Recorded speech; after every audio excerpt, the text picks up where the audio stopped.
following program is a peer-to-peer advice show and does not diagnose mental health conditions. If you're seeking social services, please call or text 211 or go to 211.ca. Hello, listeners around the world on radio, streaming, and podcast services. This is It's Not Therapy. I'm Liana Kersner, and I'm not a therapist, but I am your source for navigating the madness of mental health, using my top 10 sayings for going good crazy. This week, we're talking about diagnosis, misdiagnosis, and multiple diagnoses. My guest this week is Benton Savage, author of Madness, Misdiagnosed. Benton has a combination diagnosis of schizophrenia and OCD, and he was originally misdiagnosed as bipolar, and Benton and I have misdiagnosis in common. Now, I wanted to say a lot more this episode, but there was not the time. So if you go onto my social media, at Not Therapy Show, there are additional clips of stuff I wanted to say this show, but we need to pack it into an hour, which on the radio is 48 minutes. So going on, when I was 19 years old, might have been 20, I was misdiagnosed with social anxiety disorder. Emphasis on misdiagnosed. I did not have social anxiety disorder. I do not have social anxiety disorder. I had PTSD. I was put on medication for social anxiety disorder. And so I got all of the side effects and none of the beneficial effects. Misdiagnosis is extremely common when it comes to mental health conditions. Now, I do not want to scare anyone or dissuade anyone from seeking treatment with the statistics on misdiagnosis. I think it's important to seek treatment precisely because it can take a while to find the right stuff. And so the sooner you start, the better. I know it's scary. I know it's humbling, but okay, now we're going to get into the statistics on misdiagnosis. I hope you're sitting down. If you're in the car, please drive carefully, because somewhere between 66 and 98% of mental health conditions are misdiagnosed in the primary care phase. Yes, I did say 66 to 98%. Hence the caution with sharing that statistic. Okay. I mean, I was weird. No surprise, right? Social anxiety disorder is apparently one of the ones most likely to be misdiagnosed. And maybe that's why, the adolescent psychiatrist slapped me with that diagnosis, which was unfortunately wrong. Other studies show high rates of misdiagnosis of schizoaffective disorder, confusion between bipolar disorder and schizophrenia, borderline personality disorder and bipolar disorder also have a high rate of being confused with each other. A lot of conditions, bipolar, depression, borderline, PTSD, ADHD, autism spectrum, they all have multiple overlapping symptoms. Again, this is why it's really important to not self-diagnose. And for God's sakes, don't ask an AI to analyze your symptoms for anything but fun. Please do not. Misdiagnosis doesn't just delay treatment. And going based on the, bland language of the Diagnostics and Statistical Manual, it is an accurate description of these conditions. Being misdiagnosed, it can lead to worsening of symptoms. It can lead to substance abuse or make it more likely to have substance abuse. If you think something's not right with the diagnosis, please say so. I know it's hard. It's arguing with anybody in the medical system. I have to do it a lot. It's draining. But the reasons for misdiagnosis are frustrating. A lack of objective diagnostic testing is a big one. That overlap of symptoms, not just symptoms of other mental health conditions, physical conditions as well. And then, of course, there's stigma and a term called comorbidity which means having multiple conditions at the same time. It is possible to have multiple mental health conditions at the same time. It is very common with certain conditions. A nicer term that I'm going to use for the rest of the show is co-occurring, right? It's very common for, say, obsessive compulsive disorder to co-occur with anxiety disorders. Schizophrenia and PTSD often co-occur with alcohol and drug misuse, because hooray for self-medication, because getting blind drunk is more socially acceptable than admitting you're sad and scared and something might be wrong. There's also, and I'm hesitant to get into this, but it's a good example of how challenging this is. There's debate surrounding the rate of co-occurring cluster B personality disorders. You've probably heard the colloquial term narcissistic sociopath, right? That is a person with both narcissistic personality disorder and antisocial personality disorder. The terms psychopaths, sociopaths are terms that were developed with people who break the law, but antisocial personality disorder is the formal term.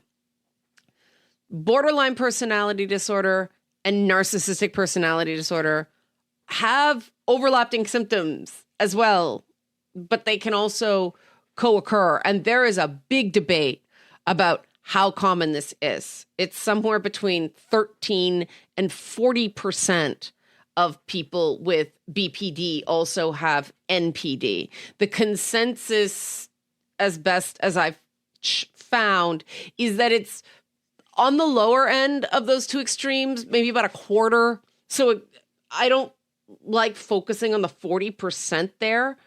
That's probably too high. But there's a quarter of people with BPD who also have NPD.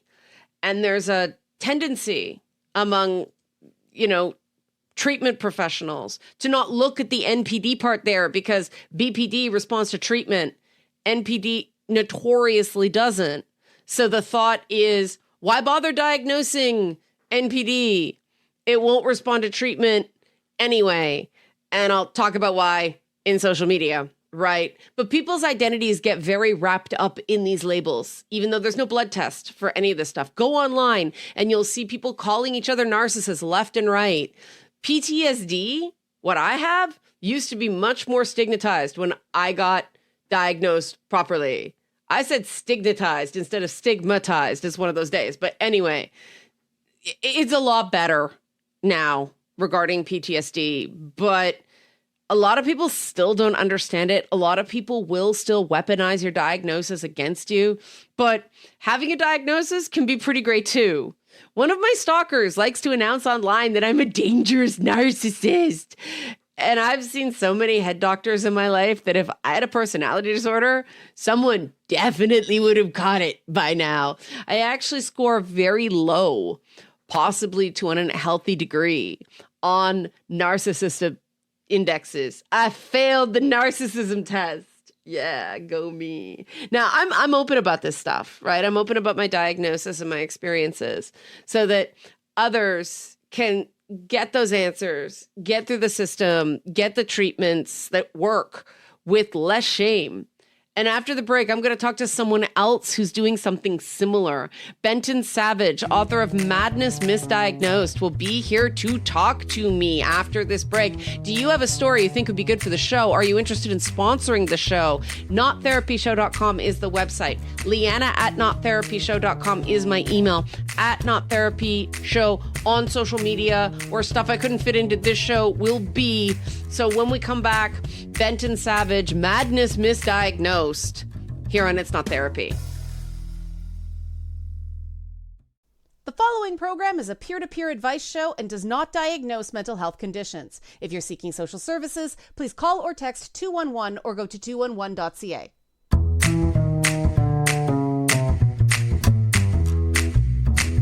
We're back on It's Not Therapy. I'm still Liana Kersner. I am still not a therapist. We are still talking comorbidities, aka having multiple conditions at the same time, misdiagnosis, and just stigma. And our guest this week, I said off the top, is Benton Savage. Benton, we'll get to your book and various other things, but where do you want people to start with you? Because you've got a few very, very stigmatized conditions, as you talk about in your book, Wrong Side Out, Madness Misdiagnosed. Where do you want people to begin in understanding your situation? And welcome to It's Not Therapy. Well, if I was going to give one piece of advice, I would say always, you obviously take your medication, but if the medication isn't working, then, there's so many other meds. This isn't like 50 years ago. There are so many medications you can take, and always consider that you might be misdiagnosed. I was diagnosed as bipolar for 22 years. And though the medication didn't change that much when I went to schizophrenia, it's just a different mindset. I tell people I was bipolar, like, I am too. I just don't take medication. I'm like, right, buddy. Yeah, you're not bipolar. You're just having a hard time. I mean, bipolar people, I believe, need to be on medication. I mean, from my experience, some people say they can get by without it. I cannot get by without medication, whatever my diagnosis is. And currently it is extreme OCD with schizophrenia. Right. I do have some manic tendencies for sure, but the OCD is really difficult for me. Because there's there's assistive treatments with medication for OCD, but yes. We're only maybe beginning to understand the underpinnings of that condition. If it is a single condition, it could be multiple conditions kind of under the umbrella. Now, bipolar seems to be the thing I hear people misdiagnosed with the most. They'll be misdiagnosed bipolar, they have ADHD, they're bipolar, borderline personality disorder. What was going on with you when you first, interacted with the system and ended up with that misdiagnosis? In 1998, I was going through about 6 months of just misery. I was acting inappropriately, making long, repeated phone calls, not stalking, but just really fixated on this girl. And I ended up asking her to marry me, and she said no. I mean, she's kind of out, and we had dated a couple of years before. I hadn't seen her in a year when I asked her to marry me. Mm-hmm. And it was just really random. And then about 3 weeks later, I was out of control, and I ended up getting hospitalized for the first time. I actually thought she was sleeping with all my friends, and I tried to break in one of their houses to catch them. And obviously that was false, and I did not get arrested, but I did break my hand in the incident. Went to the hospital, and then they said, you need to go to the mental hospital, which was the first. I was shocked. I was mad. I was angry. I was furious that it was happening to me because I didn't see it coming, but it was so obvious. The 6 months building up, it was very obvious to my roommate that something was amiss. Right. I just said I had growing pains because I was only 25 years old, new job, new career, all that. But it was miserable. Those first couple of years were very miserable as I took lithium, which was very frustrating for me. I had a lot of problems with that. I gained weight. I've always gained weight on this. It's hard to keep the weight off on these meds. Yeah, especially when it's the wrong meds. Yeah. Well, the lithium gave me shaky hands and dehydration, and I'd always been a very thin person. All of a sudden, I had never had to watch my weight. And the next thing I know, I'm ballooned, and it's like time to watch your weight, watch what you eat, watch what you drink, whatever. So it was quite a physical adjustment for me, really. Yeah, I was put on Paxil when I was misdiagnosed with social anxiety disorder before I got the PTSD diagnosis. And I remember sitting in a movie theater and my hands just shaking uncontrollably on the handrest, which didn't make me feel more comfortable around crowds, let me tell you. Yes. But it is very scary because, one, you have to admit something's quote unquote wrong with you, right? But the things that are supposed to make it better are making it worse because that diagnostic process is not an exact science.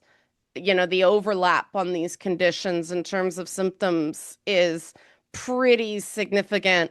And if your first sort of foray into it is through hospitalization. They sort of try to get something quick to just get you on something and hope it works, right? Yes, yes, yes. I mean, nobody ever mentioned schizophrenia to me until 2020. I mean, Interesting. it was never even mentioned to me by a doctor. Now, there were suspicions on my part, but a doctor never mentioned it. And the way I found out I was schizophrenic, I got hospitalized in 2020, and they ended up kicking me out of the hospital actually because I was refusing to eat and was just really just being a nuisance. And I mean, yeah, they made me leave. I mean, Wow. I've been there a good 3 or 4 weeks, and they're like, your time's up. I was being very disagreeable. Hmm. I didn't have insurance. I wasn't letting my mom be involved. I was just being very disagreeable, not fighting or anything, just really ridiculous behavior in the hospital, just Hmm. really bothering everybody. And when I left there, I saw in the paperwork it said schizophrenia. Hmm. The doctor never told me. I was in there for a month. The doctor never told me I was schizophrenic. I saw it on my discharge Yeah. papers. That I is a think doctors are afraid to tell you that they're schizophrenic. I think they had to have suspected I was, and they just thought, well, Benton's comfortable with bipolar. He's doing okay. And I was doing okay, but now that I'm doing a lot better now. I mean, I wasn't breaking in people's houses when I was taking my medicine when I mhm. thought I was bipolar, but I was still having a lot of problems. Yeah. Very unemployable type of person. Even Yeah. though I did have long stints, but I mean, eventually it'd fall apart. Yeah. And I mean, obviously, the medications for bipolar are not the same as the medications for schizophrenia. And No, they're getting not. on the right medication is um is really important. I mean, schizophrenia is a tough one, right? Because you do start showing symptoms around the time either people are in university, they've just started dating, like you said, job stresses, and Hmm. it happens at this point in time where it could be, it's often dismissed as bad behavior, toxic masculinity. A lot of the things it manifests as end up having this, poor character designation on it, which I think you're right. I think people are afraid to bring up the word schizophrenia, which is really Yes. unfortunate because you're not the only person I know of that, meds are game changing. Yes. And I told my best friend's also schizophrenic. He's on roughly the same medication on me. And we both talked about it. He's like, the schizophrenia is really not that much of a problem. Now, off medication, it's a whole Right. off medication with OCD and schizophrenia, which I have gathered is not that rare of a combination, schizophrenia and OCD. I was surprised because that sounds like an awful mix. You got crazy thoughts and you go them over and over in your head. But Right. apparently it's more common than I would have Yeah. expected. Yeah. I, But I, off medication, you know, it's just dysfunctional. yeah. Now, right now, what's your quality of life like? Like, what is it now, years later, now that you've got the right diagnosis, you've gone the right meds? What's it like for you Well, now? I've started my own short term rental management company down here in Fort Walton Beach. So I manage other people's rentals. I'm trying to expand that business. I've been doing it for a couple of years now, and I'm starting to expand as I get more comfortable. So I'm really going through a transition on that because it's just a lot. I'm hoping I've only got 5 clients right now. I'm hoping to get up to like 20 in the next year. So it's a very small operation, but it does keep me on my toes. It's a day to day I have to work. It's not Mhm. that necessarily that challenging, but it is. I can't check out for a week, and things will fall apart, and people will be very disappointed. And so it's very helpful to give me something to just keep me going, something to check in on me every day. Because for years I tried to just write, and you can take a month off from writing and nobody will know the difference except for you. And I would do that. And then I go through ferocious writing time, but you can just check out and nobody knows. Nobody knows.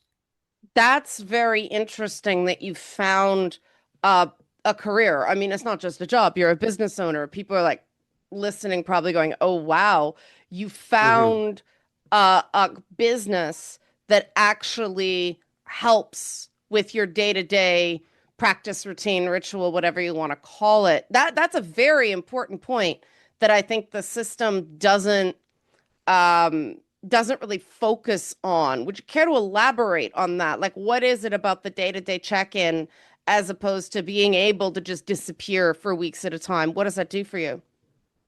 Well, I just got to be alert. I mean, I've got housekeepers and check-ins and check-outs, and somebody has a problem checking in, they message me, and I've got to answer that message. And if I mean, nobody's going to do this for me. I work all by myself.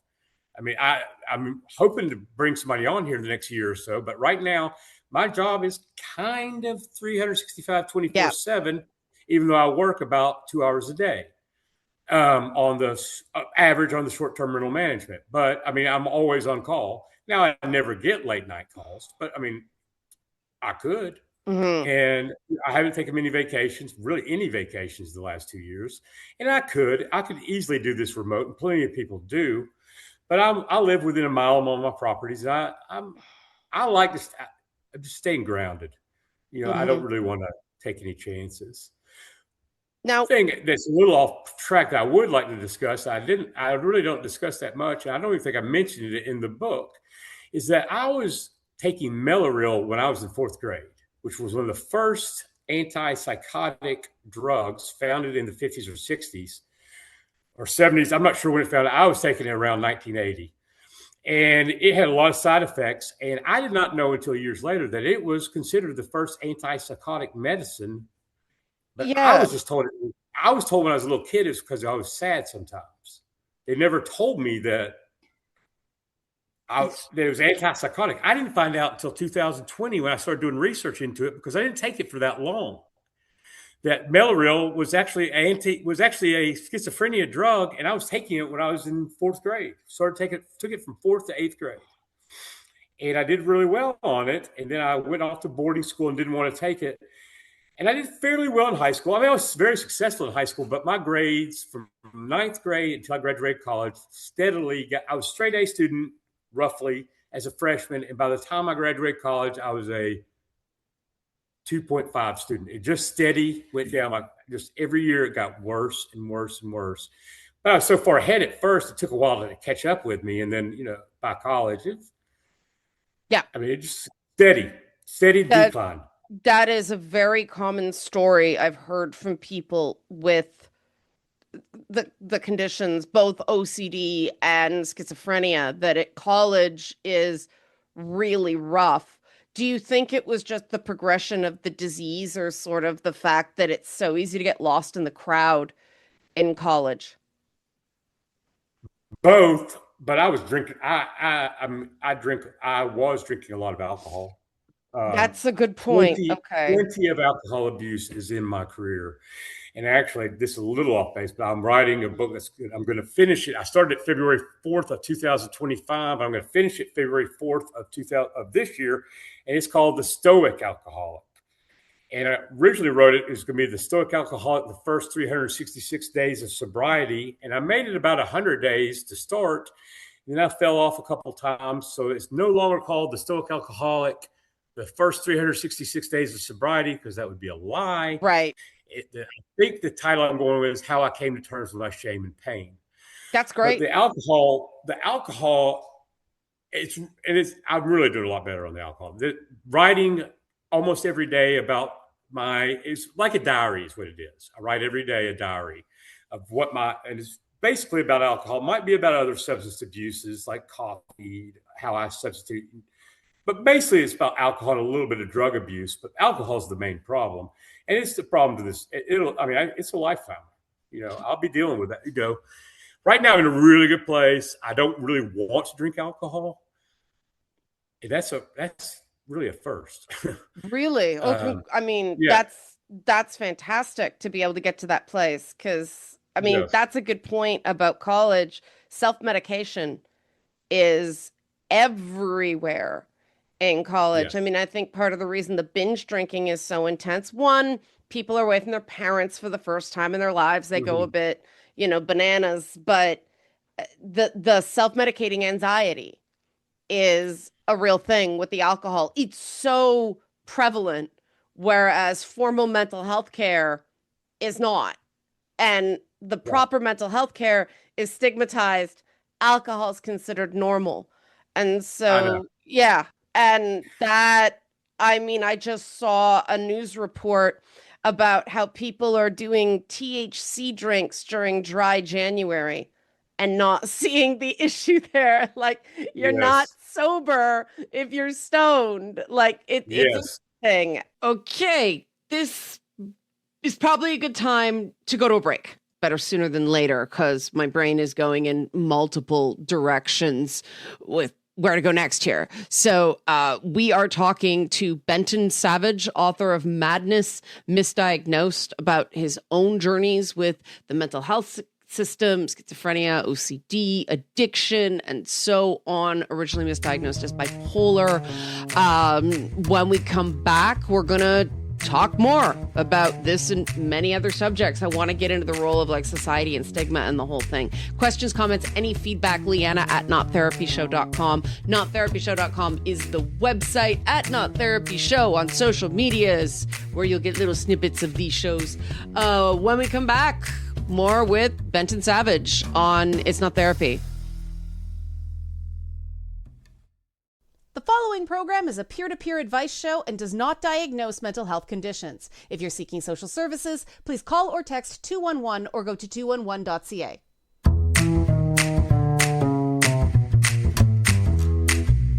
We're back in It's Not Therapy. I'm still Liana Kersner. I'm still not a therapist. I am still talking to Benton Savage, author of Madness, Misdiagnosed. Benton has been sharing very candidly his journey with the mental health system, getting diagnosed properly after being diagnosed improperly, getting on a sobriety journey, and where to go. I said before the break, my brain is going multiple ways. So let's go here. This is a really big question, and I know it's speculative, but what do you think is going on culturally? Because if someone's, what we used to call a functional alcoholic, people kind of leave them to it.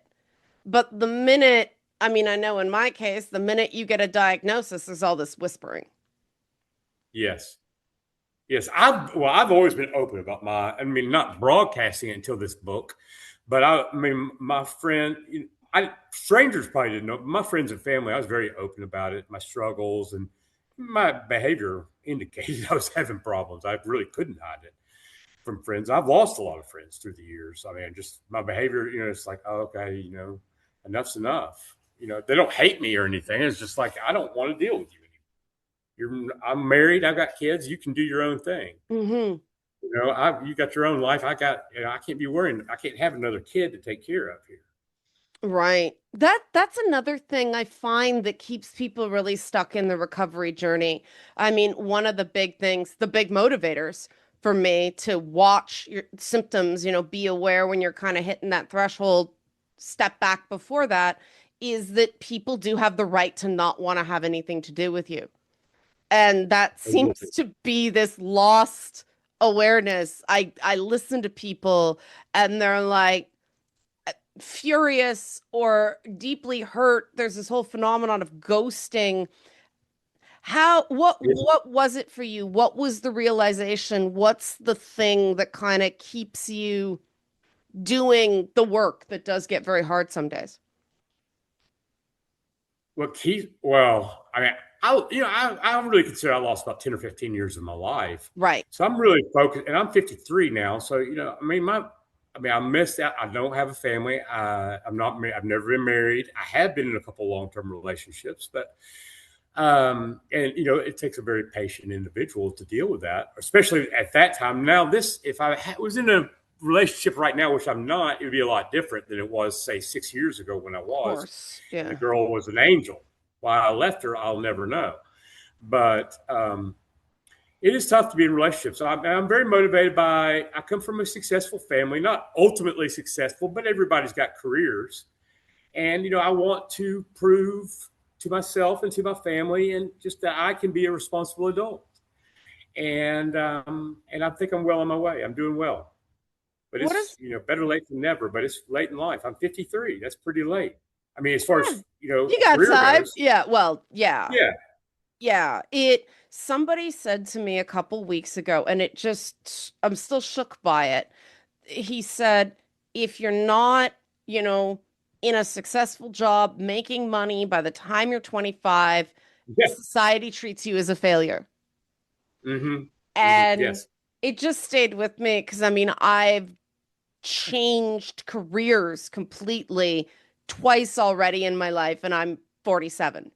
Three times if you count when my appendix blew up when I was 16 and ended my dance career right before I was going to turn pro. Oh, So it's that's sort brutal. of having to do it that young in a way was great. I ended up with a ton of medical trauma, but there's this give and take. But yeah, this idea that society tells you you're supposed to get on this path, especially when you come from, a relatively well-off family. Yes. You're supposed to get on this path and you're just supposed to stay on it, and life is never supposed to throw you any curveballs along the way.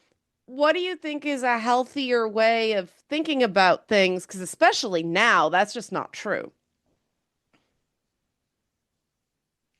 Well, when I was graduating college, which was 1994, I Mhm. mean, I remember my goal was to get a $30,000 a year or 25 or $30,000 a year job. This was 1994, Yeah, and it was a that fair bit of that would money be back good then. money coming Yeah. out of college. That was, I mean, people are making more, but plenty of people are making a lot less. And then I wanted to make 100,000 a year by the time I was 30. And it just you just have those expectations. You go to college. You think my dad worked the same job his whole Yeah. career, and that generation, the baby boomer generation, was just a lot different. Everybody got in a job, they just moved up. I say they had the easiest path of any generation of recent memory because there's constant growth. If you worked, you got insurance, you got everything.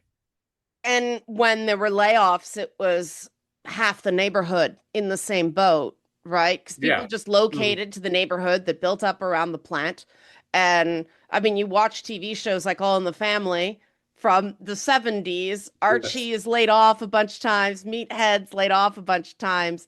It Yes. isn't now where the idea of failing is terrifying for so many people. And when you have to deal, especially with something like OCD, there's going to be bad days, right? Where it's just, I had to completely change my mindset with PTSD of, okay, today wasn't your day. Clean slate tomorrow, get back on it. That's true of Mhm. addiction. That's true of anything where you're going to fall flat on your face some days and you got to pick yourself up. What How do you approach that? Because everybody has a slightly different mantra. Well, I will tell you one thing that's very key. I was a good athlete in high school. I ran in college for a little while, distance running, and I still exercise to me on a daily, at least a very regular basis, is very key to me. Yes. I've already exercised 45 minutes today, rode the bike 30 minutes, and did some push-ups and little things like that. But I do that. I try to do it. It's in my schedule every day. I probably do it 6 days a week, and it's very effective. Yep. Very effective to keep me going. If like yesterday, I did have a bad day. First one I had in a couple of weeks. It just wasn't productive, but it was a Sunday, so I took it off. I took it easy, but I was still frustrated. I couldn't get anything done. I wanted to get done, but I didn't exercise in the morning. I exercised in the evening, and today I'm rolling, ready to go. I mean, it really helps me with the serotonin. They always say the serotonin levels, whatever. It helps balance me out. I would swear by even walking 30 minutes a day. If you do that every day, you'll be one step ahead of the game. It's not as important as medication, but it's up there. Yeah, I think people, until you've experienced the difference, I have a exercise bike too. I mean, walking 30 minutes a day in Canadian weather right now is not happening, Yeah. which is nice that we have um the equipment that you can have right in your house. And it does Yes. make, I don't know, it has like this even out effect. Yes. And Oh that was one of the things they really, really pushed on me is exercise, diet, though diet is different for everybody, right? Everybody's going to find different things that work for them. These conditions are so unique to each yes. person that how do you suggest people handle the trial and error reality Because I mean, God, OCD, everybody's experience is different, right? Schizophrenia, Hmm. everybody's experience is different. I talk to Hmm. 5 people, I hear 7 different experiences because their condition shifts in treatment. Hmm. So, how do you approach that reality that there is trial and error, and it's something you constantly have to be mindful of? The main thing I really, the two things, and I write about this in Stoic Alcoholic, and this really gave me a chance to analyze my behavior day to day, writing about what's bothering me. More, I try to gear it more towards alcohol than the mental health, but routine Yeah. is so important. So important. I don't sleep much anymore. I sleep 4 or 5 hours a night, which is sad and frustrating. It's hard to fill up that many hours of the day when you really work for yourself, Yeah. but you do it. So I stay in a routine, and I like to exercise to scramble my brain. I write in the mornings, scramble my brain, and then I focus on business. And maybe I'll write some more, but I have a hard time changing topics. Like before this interview, I took about 20 minutes because I was working on other stuff. I was like, focus on this because you Yeah. don't want to be thinking about real estate when you're doing this. And and I've got 2 books out right now. At the same time, I'm doing interviews for 2 books. So I mean, it's hard for me to switch back and forth. I try to either run an errand, Hmm. get out of the house, Yeah. do an errand, or Clear the exercise, just brain. something to just change the subject. Because I can really get focused. That's a good thing, but it's hard to switch out of. Yeah. Now, with the misdiagnosis, you'll talk to some people who the first thing they'll tell you is the sordid tale of the misdiagnosis, and they're still clearly bitter about it. Like they're still hanging on to the unfairness. Like you said, you lost 15 years of your life. I lost 10 years of my life in some way. How do you stay up? How do you not get consumed by the bitterness? Like it is unfair. In a perfect world, we do better with these things, but it's not reality. Well, it took me, I was very bitter, especially when I found out, and how I didn't know this, that the Mellaril, when I found out the Mellaril was the antipsychotic used for schizophrenia, I was taking Yeah. it in fourth grade, Yeah. and I was never told that. I mean, why I didn't do research over my lifetime, I don't know, but I was taking it when I was 9 years old. Yeah. And I was really mad at my mom. I was like, Mom, this drug was prescribed for schizophrenia. I was taking it as a fourth grader. Why didn't you ever mention that maybe you're schizophrenic when Right. 22 years of frustrating bipolar? So I was very bitter at doctors and very bitter at my mom. But it just passed. My mom did her best, and she's been supportive. She doesn't. Nobody who's sane can really understand mental. Nobody who's not mentally ill can completely understand it. Even psychiatrists, and Yeah. some of them don't understand it at all. I mean, they could. Therapy is really tricky. I mean, Hmm. a lot of psychiatrists want to give you therapy. I wouldn't. I would take a very special psychiatrist. They're not trained in it. They don't really know the illness. They just want to do more than push pills. And Yeah, they they're take it medical upon themselves to be doctors. therapists.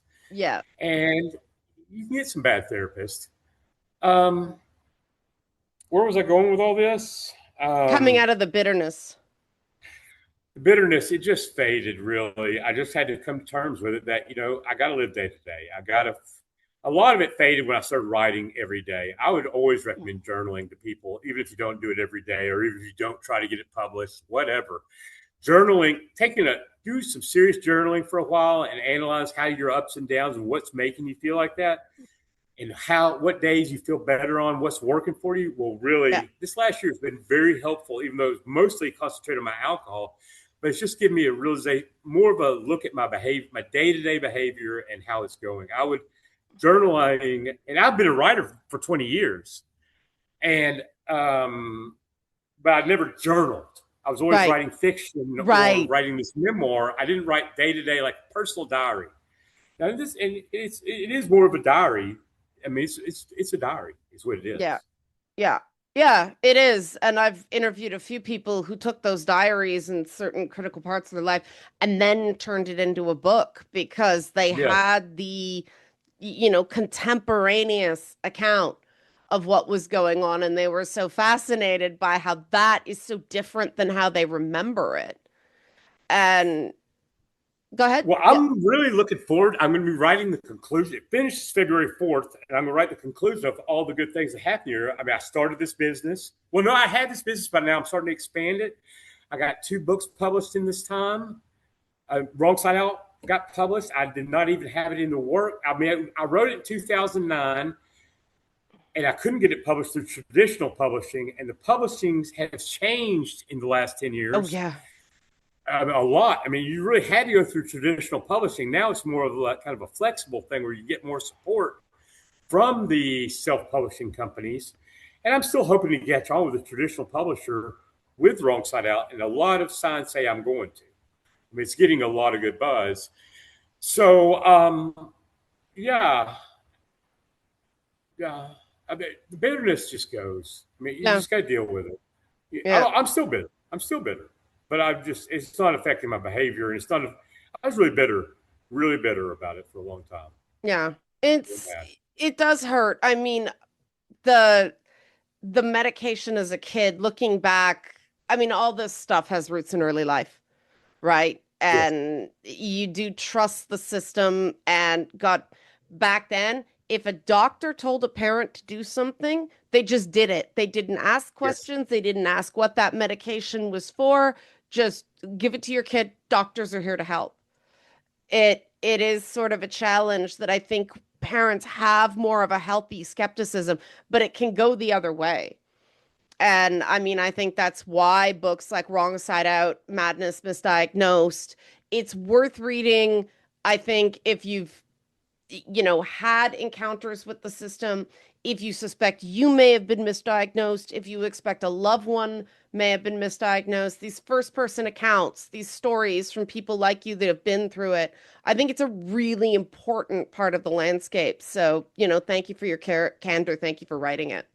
Well, I will tell you this. I actually wrote it in 2009. My purpose for it, I got out of the mental hospital. I did like a 3-month stint, refused medication in the hospital, getting injections. Finally, I gave up and just like, I got to get out of here. And I was like, I'm going to write a book that proved. I got tired of people saying, you need to be stronger. You don't need to take medicine. Be stronger. You're just being weak. I'm like, I'm going to write this book and you tell me if I don't need to be on medication. And my thoughts are absurd. I mean, my behavior is so absurd at times that it's embarrassing what I wrote. I mean, I urinate at myself and I do really awful behavior. Mm-hmm. It's so embarrassing, but I mean, I'd say I'm going to write this as honest as I can. And it's honest. I mean, it's honest. I mean, I don't pull punches. I leave out some stuff because it's just too much. But I mean, everything in there is true. I don't exaggerate. It's all there. Yeah. It's bad. I mean, it goes through like 7 or 8 hospitalizations. And I wrote it. The title of it then was The Wrong Side Out, The Bipolar Experience. And that was the title for 15 years. But I didn't read it for 10 years. I gave it to a friend who was bipolar. He said, Benton, this is incredible. You're not bipolar, but this is the most incredible thing I've read on mental illness from the standpoint of the patient's mind. And he's like, you got to get this published. And I had a girlfriend, kind of a girlfriend at the time. She read it. She's like, you got to get it published. And like a couple of years, I was like, I don't know. It's so much. But it's gotten a lot of good feedback. And, my sister just finished it. She's sharing it with her friends. I guess it's not too embarrassing. You're sharing it with her friends, telling them how great it is. So, if your family's not embarrassed by what you write, then I guess I shouldn't be either. And I'm not embarrassed, but it's a lot. It's a lot to take in.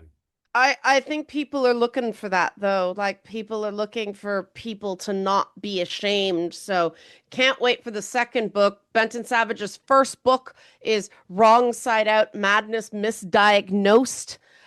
Pulling back the curtain on living with misdiagnosis. Can I plug your vacation rentals company, Savage Vacation Rental? Sure, people are Savage looking for Vacation something Rentals. to go.